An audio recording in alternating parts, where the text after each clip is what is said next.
Ochar ovozingni, mendan boshqasi so'zsang qaramaydi ham. Hammasiga o'zing aybdorsan. Umuman abuzer inson bu bolalikdan abuzer bo'lib boshlaydi. Chunki uni bolaligidan bu his uyg'ongandan keyin uning uchun bu norma. Abuz insonlarning eng katta qo'rquvi bu yolg'iz qolishdan qo'rqishadi. Shuni oqibatda boshqalarni nazorat qiladi, boshqaradi va hamma uni qo'liga qarashini istaydi. U yolg'iz qolishdan qo'rqadi. Shuning uchun u bosim o'tkazadi. Bu esa bolalikdan beriladi. Bolalikdan bir narsani yashab o'taverganingdan keyin nima bo'ladi? Sen uchun u begona narsa emas. Bu uni xarakteri, bu uni yashash tartibi.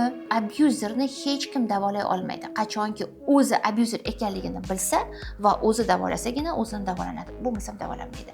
Harakat qilib o'tirmang, uni abuzlikdan davolayman deb. U harakat qiling, u o'zini abuzer ekanligini anglash uchun qanaqadir yordam qiling. Unga tarbiyalang demoqchi emasman. Yordam qiling. U o'zi tushunsa abuzer ekanligini, o'zi bosimchi ekanligini va o'zi bundan chiqishni istasa, shundagina davolanadi. Birov uni davolab bo'lmaydi.